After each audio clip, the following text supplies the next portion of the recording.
All right. Welcome everyone joining. We'll get started here momentarily.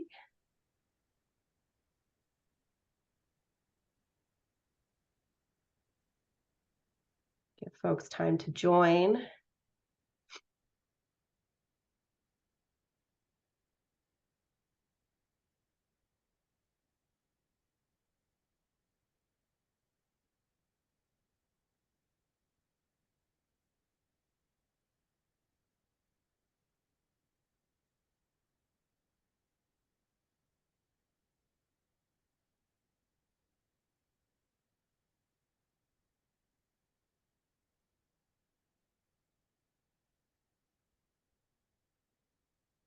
Give it just one more minute.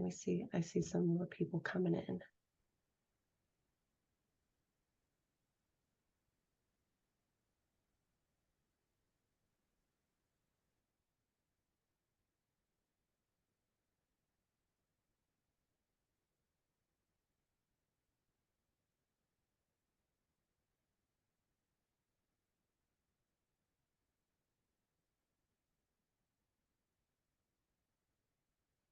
Right.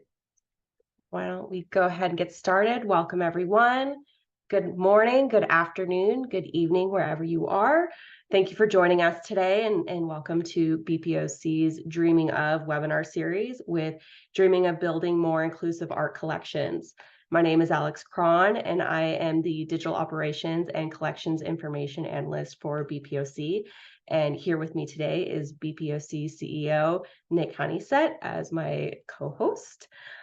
Today we have Tiffany Latrice, visual artist, executive director, and founder of TILA Studios, Elysian McNiff Kogelmeyer, head of partnerships with Artwork Archive, Leah Newman, director, curator of the Van Every Smith Galleries at Davidson College, and Courtney Aldrich, collections curator at the University Art Museum at New Mexico State University. Now, before I go ahead and turn it over to our speakers, I just want to mention that we will open up our discussion for Q&A at the end. So please put any questions that you have in the Q&A section. Feel free to leave comments and participate in the conversation in the chat. Today's session is being recorded and will be uploaded to our YouTube channel if you'd like to share this webinar with your colleagues. Now, please welcome Leah, Courtney, Tiffany, and Elysian, and I'll hand it over to Leah to start us off. Hi, thanks so much. Thanks for hosting this and for including me in this conversation. Let's see, I'm going to start my PowerPoint here. You can see that okay? Great. So I am joining from the Van Avery Smith Galleries at Davidson College. We actually just celebrated our 30th anniversary of the galleries. And we host about 5 exhibitions per academic year. We are located inside the Catherine and Tom Belk Visual Arts Center, which is where our art department is also housed. We have a pretty organic beginning, and so I wanted to just kind of talk a little bit about that before I get into the specifics of the project I want to discuss. This is a very Davidson kind of thing, but we had a student actually start our galleries. He was class of 1941. His name was Gordon Horton, and he initiated the first student art exhibition in 1938. And we still host something similar to that.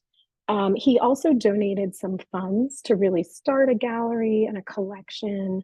And this was even before we actually had full-time faculty in the art department or any kind of art department.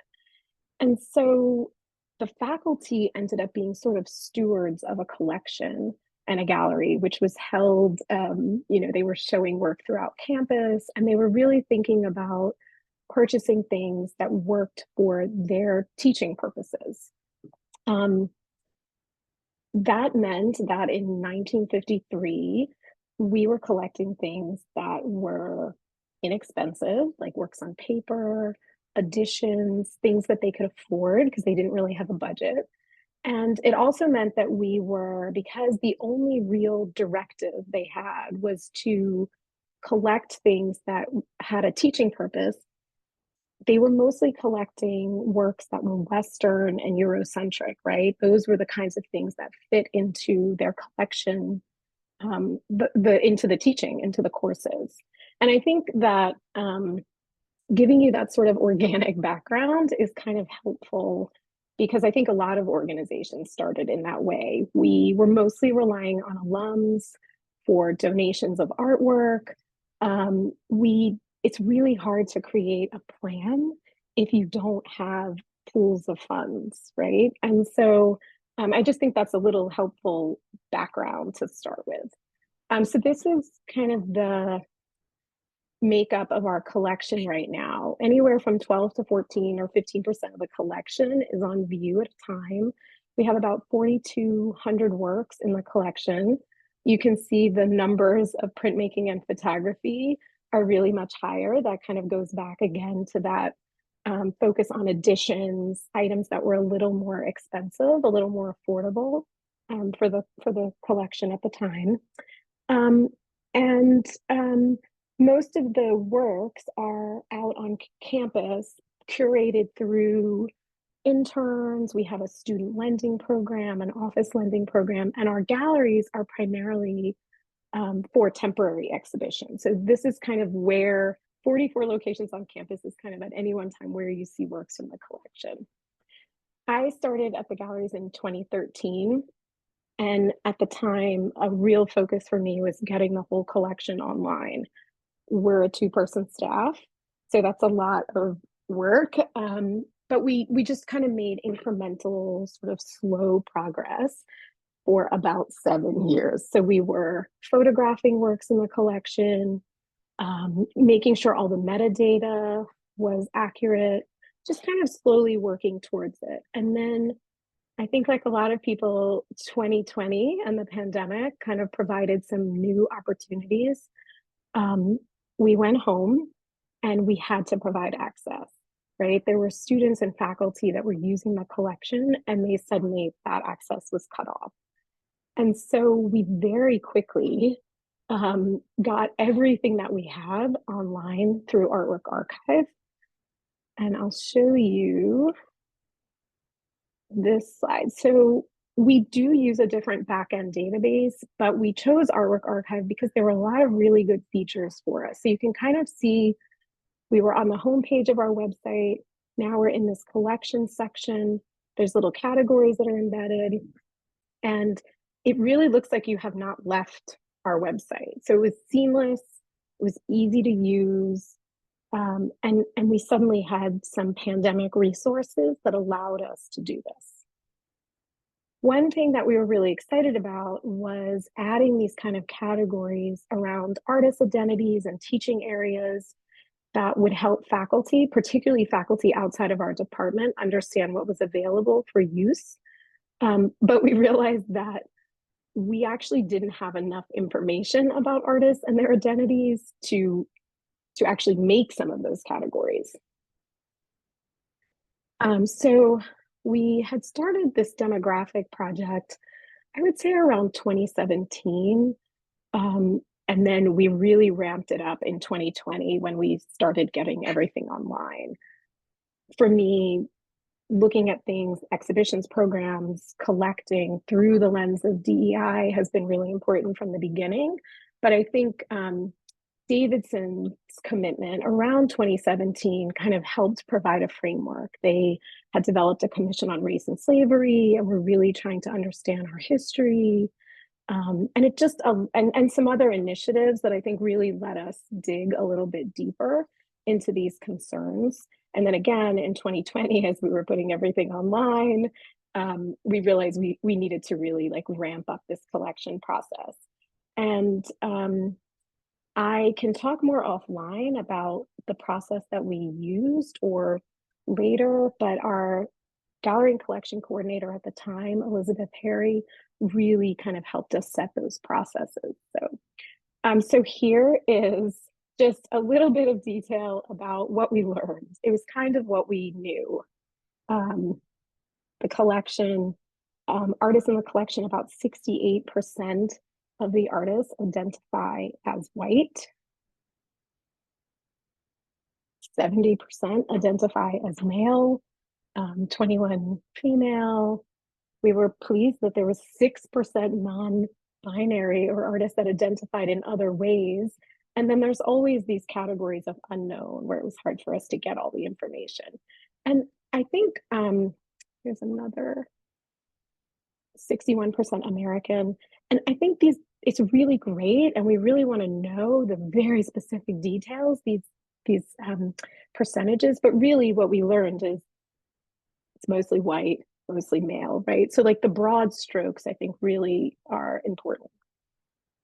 So I wanted to point out really quick too, that once we started doing this research, we were able to add this information to Artwork Archive. So you can see this is an artist contact page, Michela Luna, and here's the information that we know about him. And so there's the ability to tag things with any information that you have. And we've included the unknown things too, because that's also helpful for us when we're kind of filtering. We don't have a lot of funds to purchase art, and we still mostly rely on donors. And we started doing this work and it felt super overwhelming. Like, how do you sort of write these, concerns for 80 years of collecting, right? Like, where do you start? And so, we felt like one was just getting the information out, understanding the data, and then really communicating it. But then once we started working on this, we had a few new funding sources that came up, and we felt like it was clear that as part of our actionable items that we needed to use these funds in this way. So first, we sold some duplicates in our collection, and that's a long story about why we had these duplicates, but they were works that weren't even really accessioned into the collection. I found drawers, hundreds of artworks that we already had. And so we did 2 sales of those, one in 2017, one in 2022. And then we just prioritized the use of those dollars to go towards thinking about the gaps around diversity in our collection. And then we started a student loan program called ArtMate, and we raised some funds to add works that were to sort of a pool of works that students would be able to choose from. And again, using this kind of opportunity, it was important for us that students felt like they could see themselves in the works that they were choosing, that they might relate to the artist's identity or something about the concept. And so we used that as another opportunity to think about diversity. And then after 10 years of being at the college, we received funds, unfortunately, because of a bequest, but specifically for an acquisition endowment.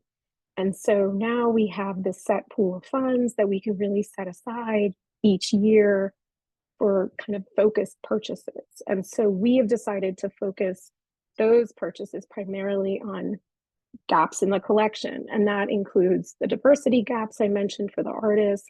It also includes teaching gaps, which often are related. For example, we just hired a new professor in Islamic studies, and she has very few things to work from in our collection. And then other kinds of media and things like that. So this slide just represents a few of the recent works that we've acquired. And then I'll spend the last few minutes just talking about a class that we offered. We had a donor that provided us with the opportunity to teach a class where students really got to understand the kind of colonial history of collections, better understand just acquisition processes at museums generally. So the students learned a lot about the kind of guideposts that we use for acquisitions, everything from stewardship in terms of media and conservation concerns. They thought about the scale of the work, how easily it could be exhibited or stored. You could see them with this Tuan Andrew Nguyen piece, which is huge. And they kind of built this rubric, and they did research on tons of artists. So the students, there were 12 students. They each researched, and in the end, they had presented 10 artists each. And because we had done all this demographic research and it was available to them, that obviously became a huge part of their work and their interest. So here they are.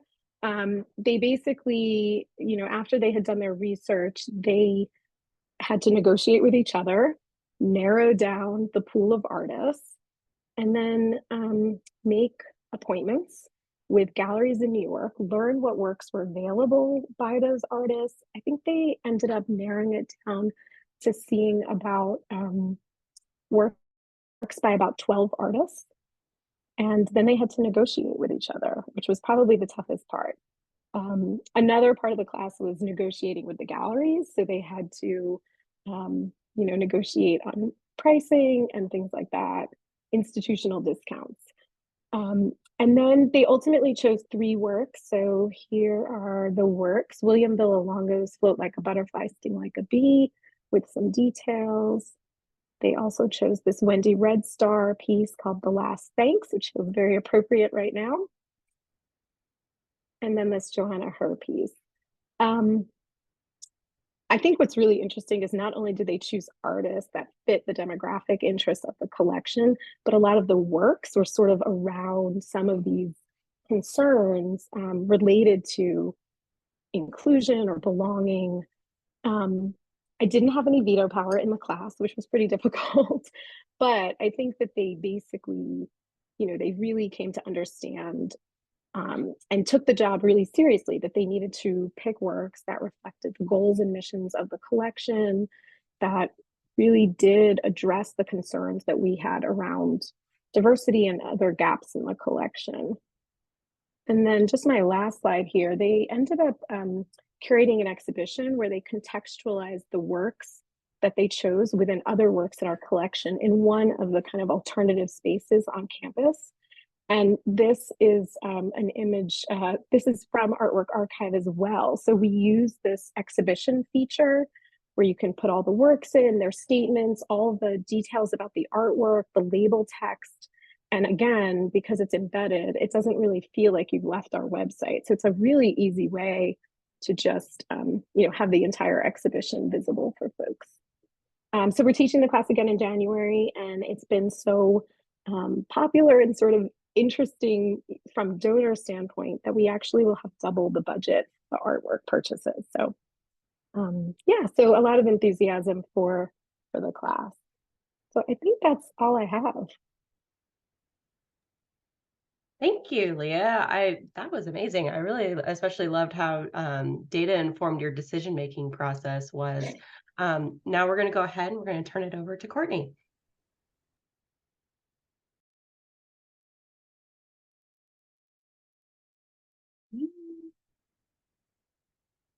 Okay, everyone see that?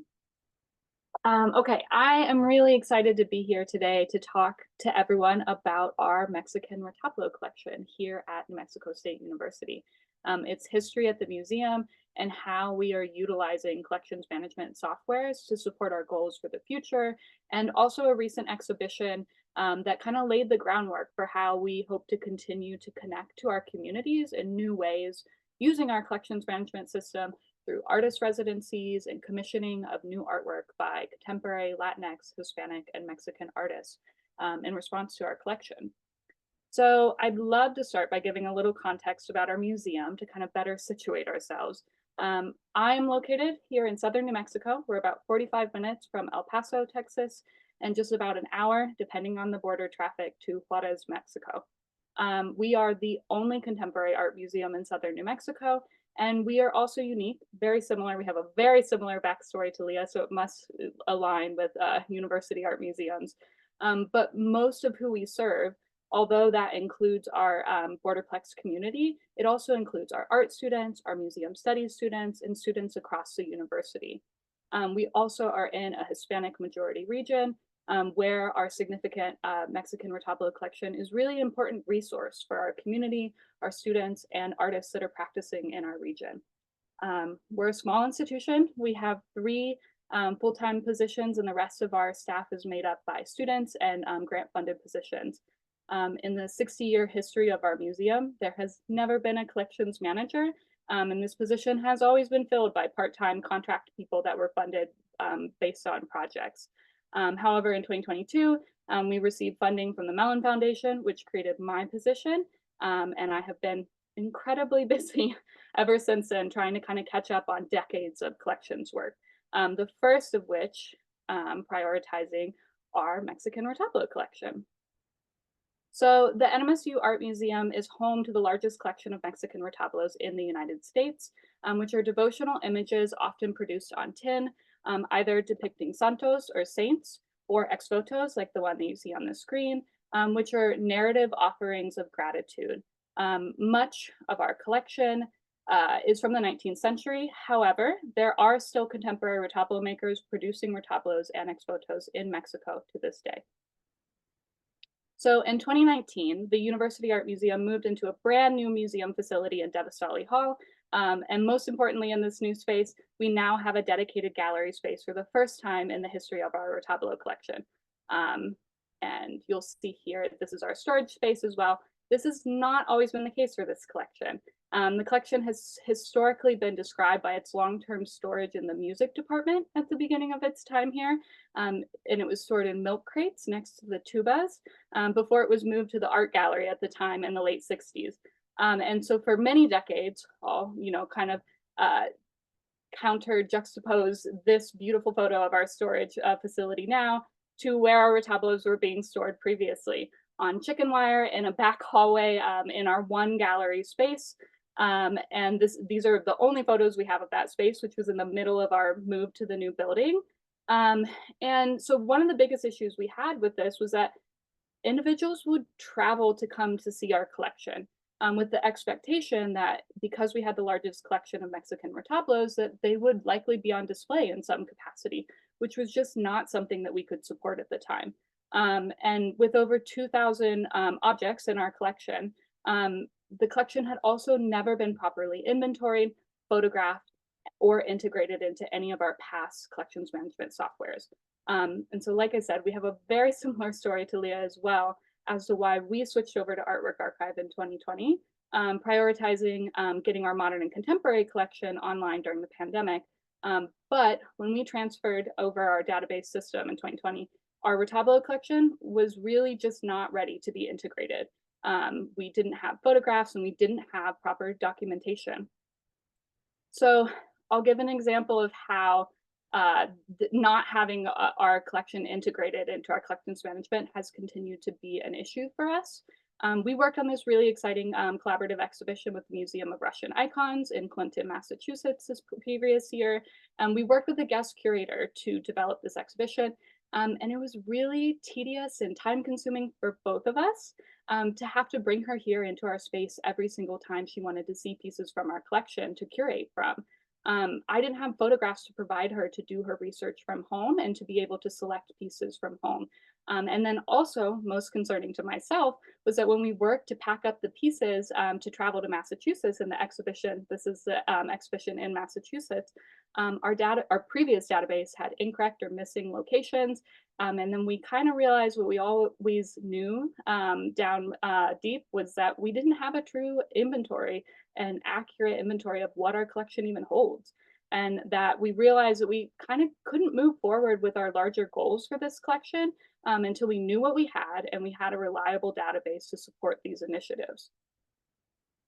So I began working with our research administration services last year on campus to start looking for funding that would support both our long-term goals and the development of the collection as a focal point for Latinx scholars, but also in the meantime, finding funding for these logistical issues of collections management that we were suffering from, such as inventories and photographs.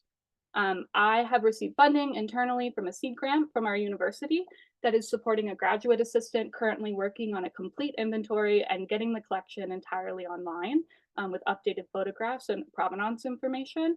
And with this funding, I'm working towards writing grants in the coming year that would support 3D modeling of the collection and finding a scholar who would begin the important research needed to kind of really understand our collection fully.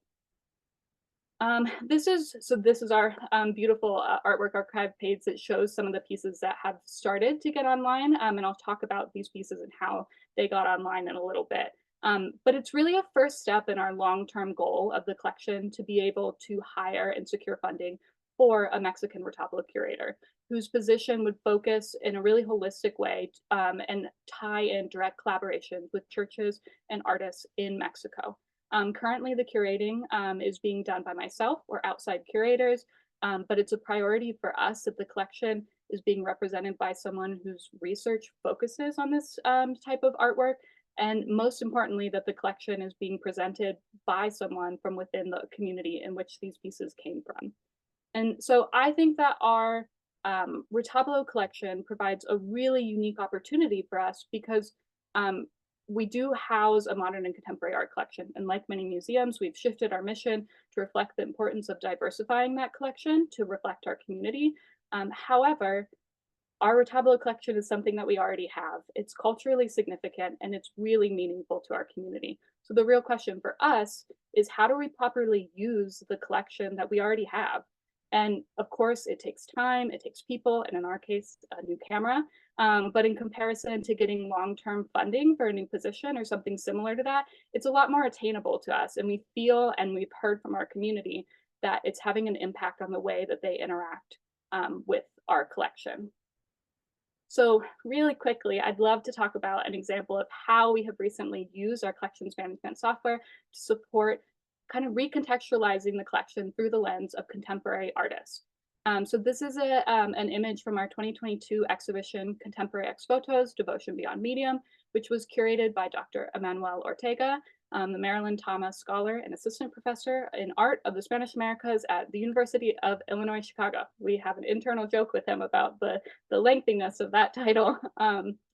So in this exhibition, he worked with us to pair site-specific works by 15 contemporary Latinx artists, 9 of which of those newly created pieces were acquired into our permanent collection that considered our retablo collection and illuminated current political issues of class, race, gender through methodologies of resistance. The artists worked directly from our collection, with a few of the retablos that were brought online for this exhibition. So these are just some images of the pieces that are both part of our collection and that were a part of that exhibition. And part of what happened during that time was we were lucky enough to have 2 artists that participated in artist residencies at our museum, including Xochitl Solis, which this is a detail image from her large installation, and Yvette Mayorga. And see if this plays. You'll see clips in this video from both of their residencies and during their time at NMSU. So both of these artists, they came to Los Cruces. They were provided with a studio from our department, and they worked hands-on with our collection, photographed from them, and created these new works that spoke directly to our collection. And these artists that were in the exhibition were from all over the US and Mexico. And I was able to provide access to these retablos for the artists to be able to study from and create, whether or not they were able to come here and view the collection in person or not. And these pieces were created by Yvette Mayorga that are now part of our permanent collection as well. And we also use this small online collection in joint classes that were held between NMSU and UIC students, where the retablos were studied, ex votos were translated from our collection, and curatorial practices were taught by Dr. Ortega using our collection. In addition, we also added 4 contemporary retablos into our collection from this exhibition made by 3rd-generation retablo makers in Mexico City from stories from our NMSU students. This exhibition really showed us how helpful and vital it is for us to have our collection online, and that the possibilities of being able to use a fully online collections management system to be able to provide access to our collection internationally and beyond. This is only the first step in our journey, and I hope that some of you might follow along as our collection continues to expand the research associated with this collection. Thank you, Courtney. Wow. I really loved those clearly defined goals that you guys had going into your CMS search. Those are really critical. All right, we're going to go ahead and turn it over to Tiffany now. Hello, everyone. Good morning. Good morning. Let me share my screen. All right, let's get started. My name is Tiffany Latrice, and I am the founder of TILA Studios. I started TILA Studios in 2016 because I am the problem that I'm trying to solve. When I moved to Atlanta in 2014, I got a lot of barriers to entry into the art world. And so I really wanted to create a space to advance career pathways for Black women visual artists like myself. So that was kind of how TILA started in 2016. Since our inception, we have grown our network to 651 artists nationwide. And that really places artists in rooms that they would often be excluded from. So we really help them secure public art opportunities, museum and gallery placements, corporate and brand partnerships, and commission projects. So in this conversation, I'm really talking about non-traditional ways of collecting and how organizations and institutions can build more inclusivity within their collections that really reflect the communities that they serve. And I do this work because I truly believe that Black women artists deserve to have thriving careers. So our goal, our ultimate goal of why we do this work is to change a national system of racial and gender inequality in the creative sector. Our work matters because only 4% of art across museums and galleries are from Black women artists. I truly believe that the problem is because Black women lack a peer network. They're not talking to each other as frequently as they should to get opportunities. There's no access to funding, studio space, and education programs to scale their careers. So we really created the Above For movement to create that equity and access for Black women visual artists in the museum and gallery space. And we do that by building that powerful network of that 651 artists. Hopefully we can grow that to thousands and millions of people globally.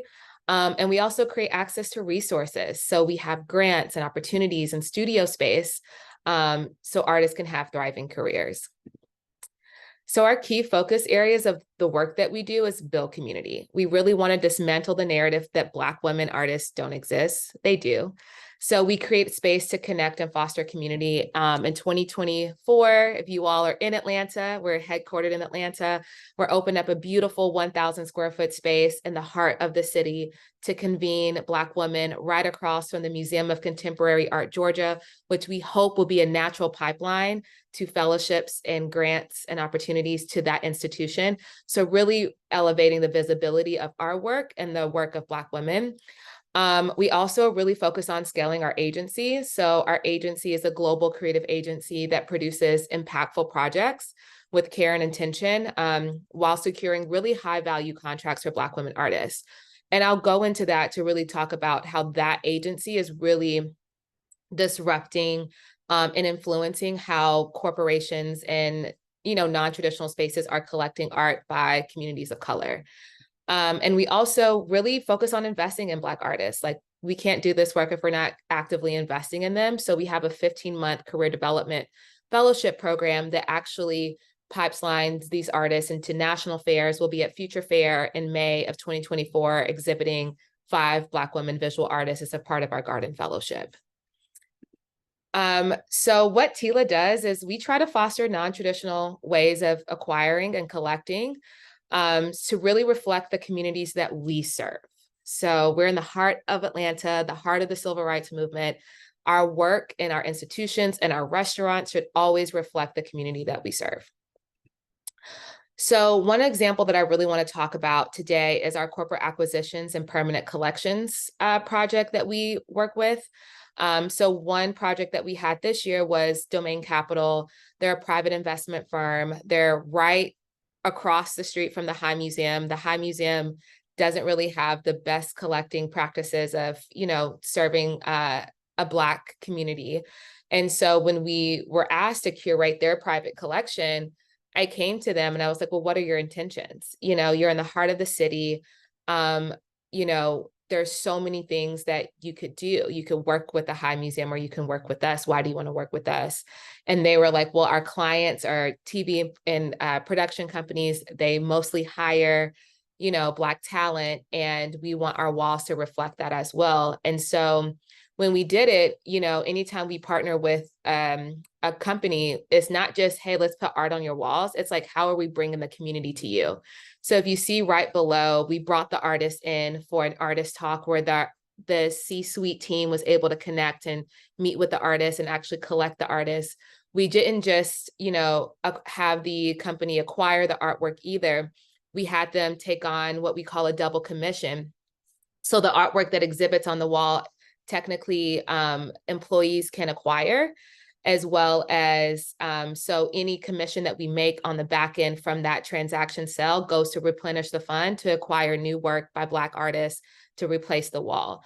So really inspiring them that like the investment is a benefit to them, that art is an asset, that it will retain its value and appreciate over time, and that there's ways to pay it forward and actually put money back into the artist's pocket.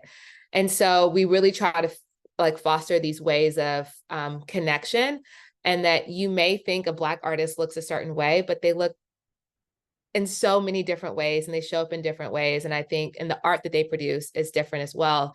And I really like saw that as feedback. They're like, this was beyond what we expected from the artwork to the artists that we were able to connect with. And so we started off with just 6 acquisitions by 6 different artists. I think this artist in the middle, Vesna Chef, is based in Rhode Island. So we really brought in, you know, national artists as well as artists in their backyard to really show the depth and breadth of the talent that we have, and that it's not just figurative works, it's works, you know, mixed media, etc. So it was a really, really fun project that has led to us really now tackling corporate acquisitions within the city and really helping them diversify their collections. And then what we also offer is that any artwork that we produce, we have a private view and gallery using Artwork Archive to actually show and display the work. So their employees, if they're not based in Atlanta, can actually access the collection as well to get more knowledge on the artists that we showcase. One of my favorite projects is like really putting artwork in public spaces. I think, you know, that's really exciting. So when you get to go to a restaurant, you get to say, hey, like that's a Black artist that I know. So one of our biggest projects that kicked off in 2020 was a partnership with Sweet Green. I had no idea who Sweet Green was. I know, like everybody could laugh. I had never had one of their salads. I was like, who is this company DMing me? I could care less about a salad company reaching out to TILA to ask us to curate. And they were so resilient and continuously reaching out for like 3 months. I ignored all of their emails. And I was like, I think I went for a run. And I was like, I guess I'll get on this Zoom call with the creative director and the CEO. Like, who cares? Like, why do they want us to work with us? And we sat down on the call. And what I really loved is that they really valued the artwork in their stores and how that reflects their community. And so we really built this incredible partnership. We started off with 6 stores in Atlanta and have scaled it to 13 stores globally and nationwide, actually. And then we'll be opening up in Seattle next year.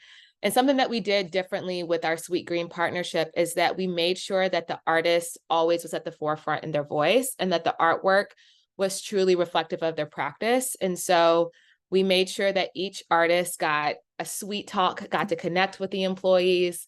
Each artist had the opportunity to sell or get commissioned for additional work. So sometimes we had prints for sale at the opening experience. We made sure that each artist had a dedicated newsletter that went out on behalf of Sweet Green. So they got their artwork placed, you know, in very like high profile areas. We always did media and press recaps. And we've seen if this artist right here, this was her first ever corporate installation, and doing this partnership with Sweet Green landed her on the Tamron Hall show. She did an international residency in Paris and has now been scaling her career internationally. Honey Pierre, this was the largest piece she's ever worked on. It was 14 feet. This commission, this is actually the CEO of Sweet Green, or CMO.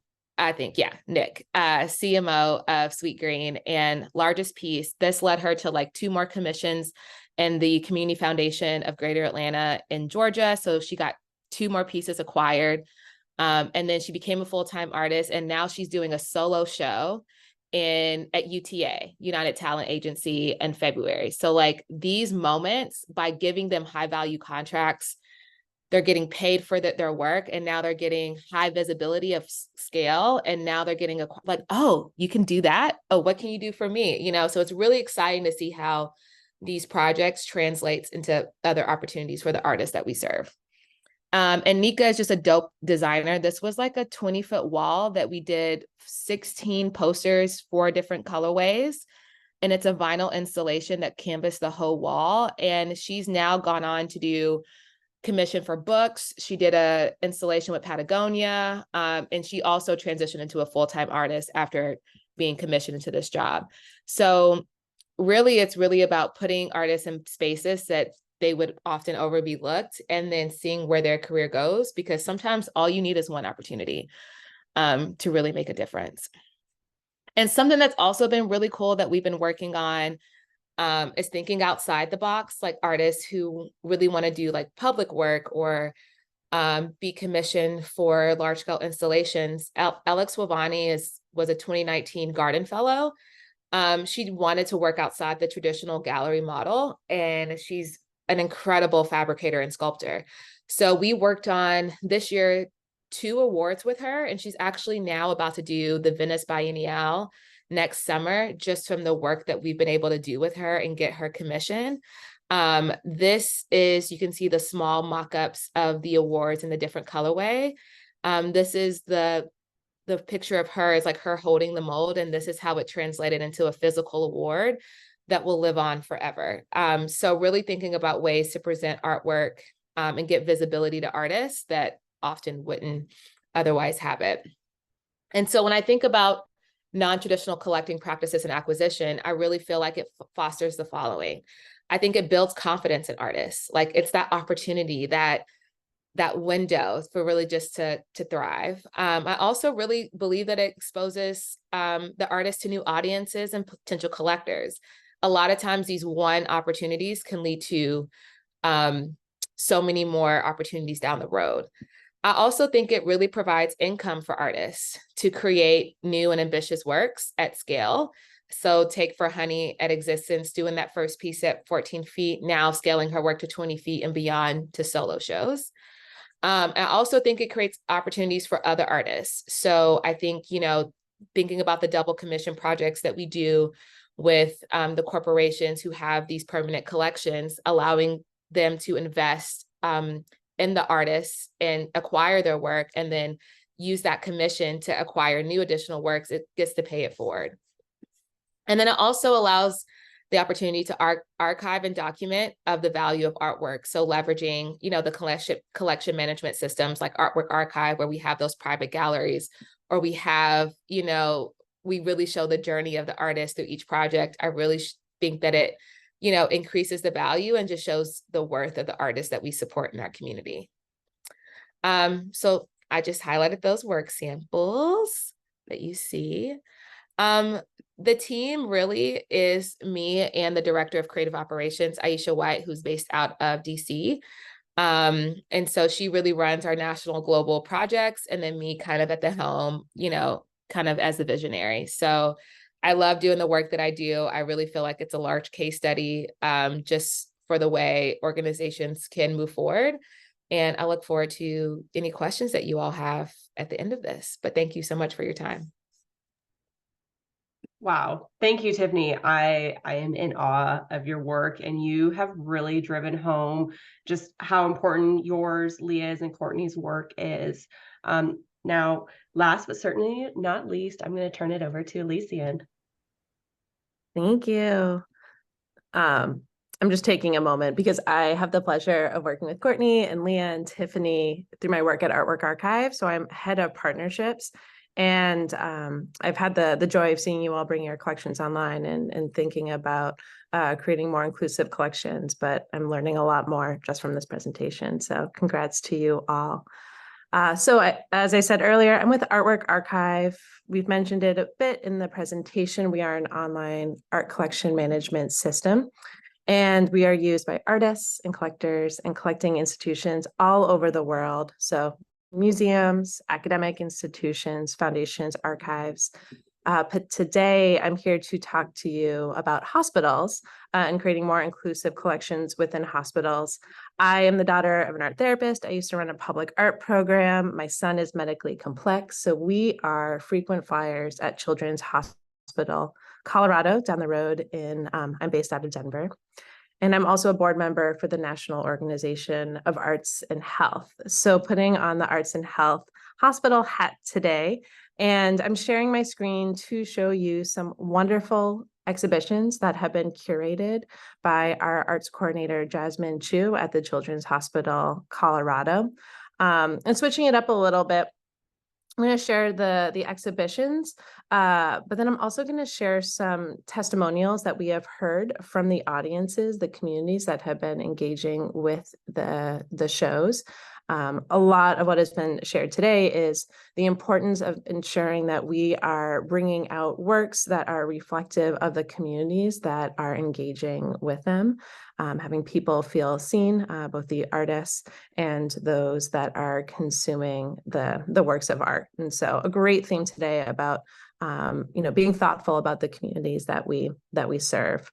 And so one important thing to mention is that the community in which Children's Hospital Colorado is situated, it is in Aurora, next to Denver, and Aurora is the most diverse city in the state of Colorado. And then when you think of hospitals, they are like mini cities within themselves, right? So you have the family and the patients, the visitors, the staff, all who are in this location, and a lot of people who have come not necessarily by choice, right? And so creating spaces that are healing and entertaining and calming and soothing. So Jasmine has done an incredible job, again, our arts coordinator at Children's Hospital, Colorado, curating temporary shows in our Hamilton Gallery, which is on the main floor, right by the cafeteria and the elevators, a walking space. It's a space that I walk through all the time with my son as I wait for appointments or when we're done, and we just need a little bit of a breather. This exhibition that I'm showing you is called In the Neighborhood, The Art of Westwood, and it is for Hispanic Latinx Heritage Month. And she did an exhibit for Hispanic Latinx Heritage Month the year before, but this one I thought was so smart, in which she took a neighborhood that is predominantly Mexican American outside of the hospital walls, and she partnered with community members to bring this exhibition of the artists from this space. And as you saw as I was scrolling, she also has a Spanish translation of the didactic text. We can click in and learn more about the artists and their artworks. I'm going to click into one. Another as I read some of the testimonials. So one really smart thing that Jasmine does is she includes QR codes that lead to surveys, both on the virtual exhibition here on the public profile, but also she prints it on vinyl in the hallway so people can send their feedback. And so some feedback that she got was, "It has a lot of meaning to me. I love it, and I could cry just staring at it because I can understand it so much. I love the vibrancy of the paintings and the photos. It was also wonderful to have the bios on the wall. I plan to bring my daughter to see the exhibition and spend more time." And so one thing to note, here I show the artists. She includes the bios here, but she also includes them with the physical show, which is really great, to the point that Tiffany was sharing about getting to know our artists, giving them that one chance. So to return to the exhibitions, another wonderful one, Boundless Inspiration. So this was for Black History Month. And it's a children's museum. And so she does a wonderful job with didactic texts, educating, bringing awareness to, this is the QR code I mentioned, to the kids and the families and to the adults, because we should all still be learning and educating ourselves, throughout life. And here you can see Colorado has a rich history of Black and African American cultural influence with our great jazz festivals and jazz history. And here to call out, she does an amazing job, again, as I said, partnering with communities to make sure that these are authentic and speaking to the communities which we want to serve. So she worked with the leadership of the Afrocentric Network at Children's Hospital Colorado and a few other groups. Here, just pulling up another piece. So some feedback on this one. It is very moving. Representation matters. I feel that art exhibits honoring all people, all cultures and experiences, especially those that have been disenfranchised, are so important. So thank you. And then someone else wrote, this exhibition gave me a chance to dream.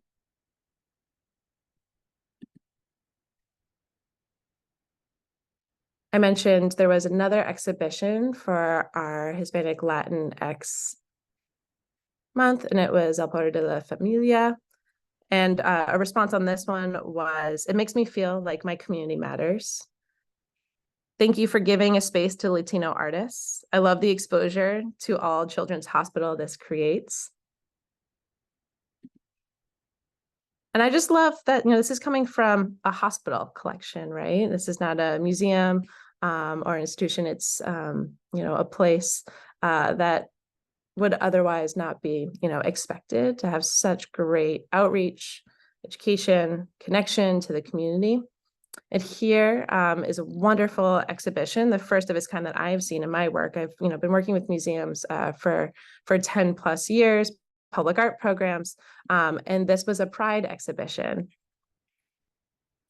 And again, great partnership. She partnered with the Spectrum Alliance team member resource group at the hospital.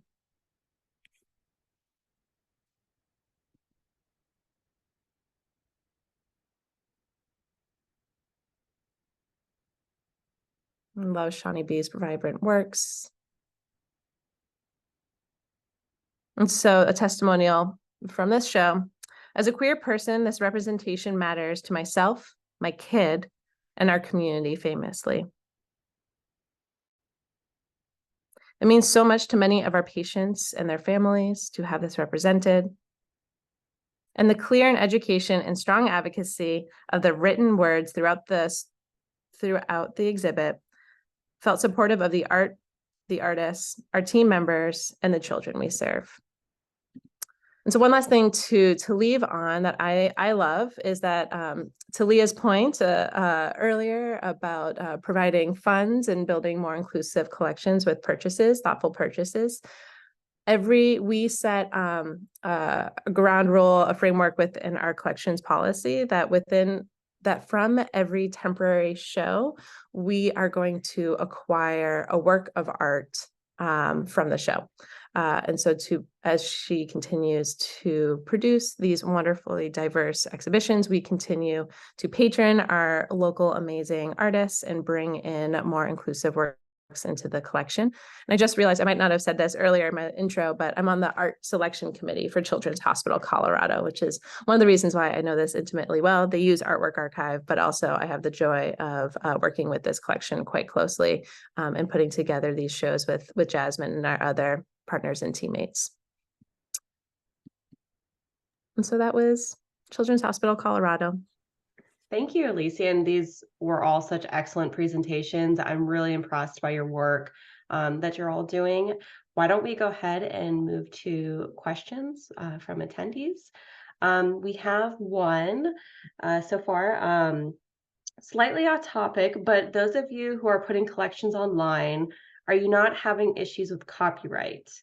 I hear conflicting information as to whether art collection databases violate artist retained copyrights. I think this is for the whole group.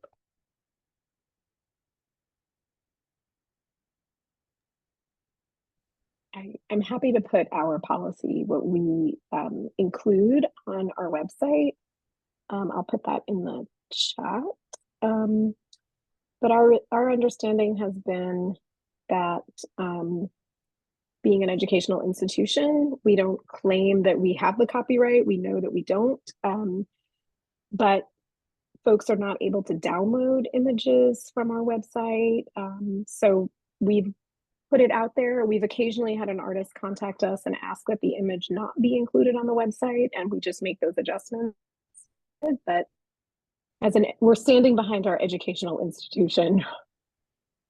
A related question I had was how you are collecting artist data, and when you are collecting that, if you are asking questions about, rights and reproductions, things like that.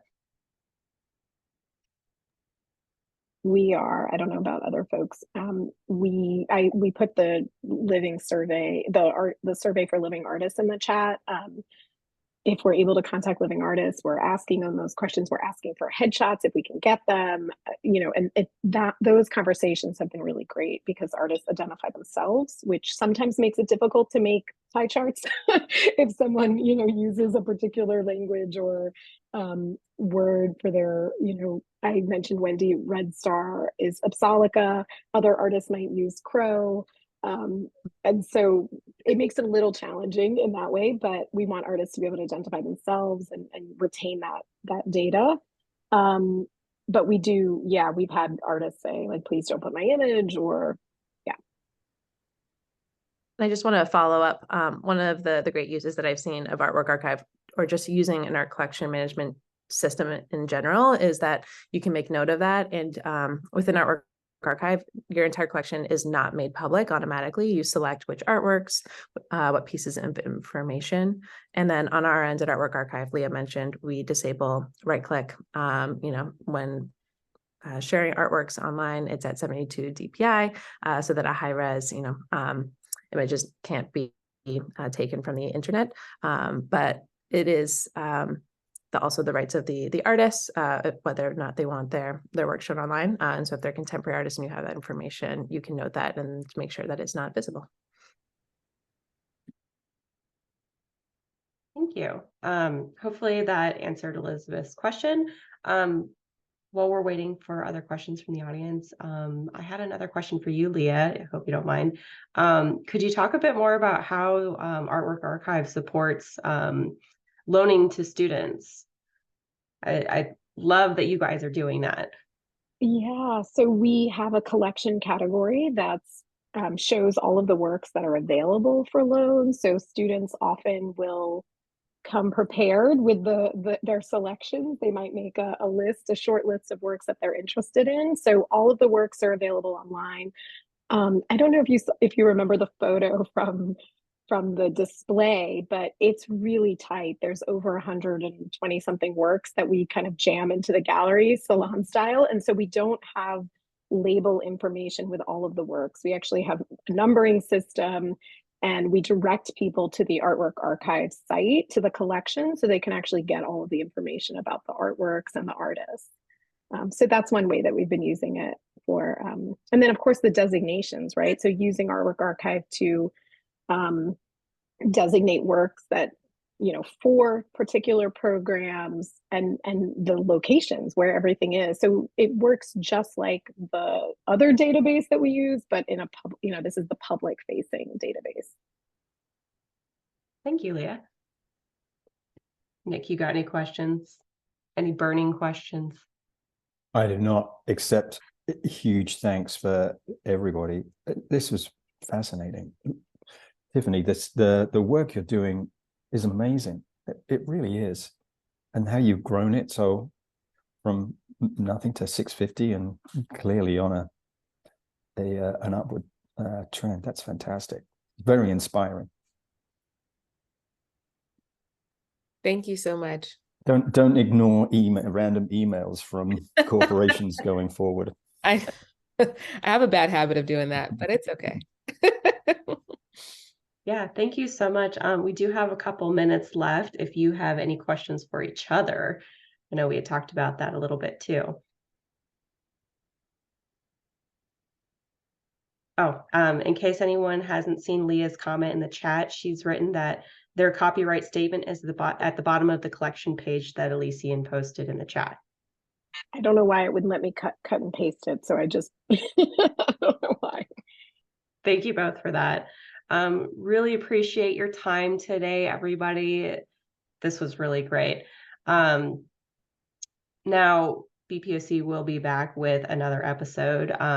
This next episode will be on AI and conservation and collection management with the Monk Museum in January.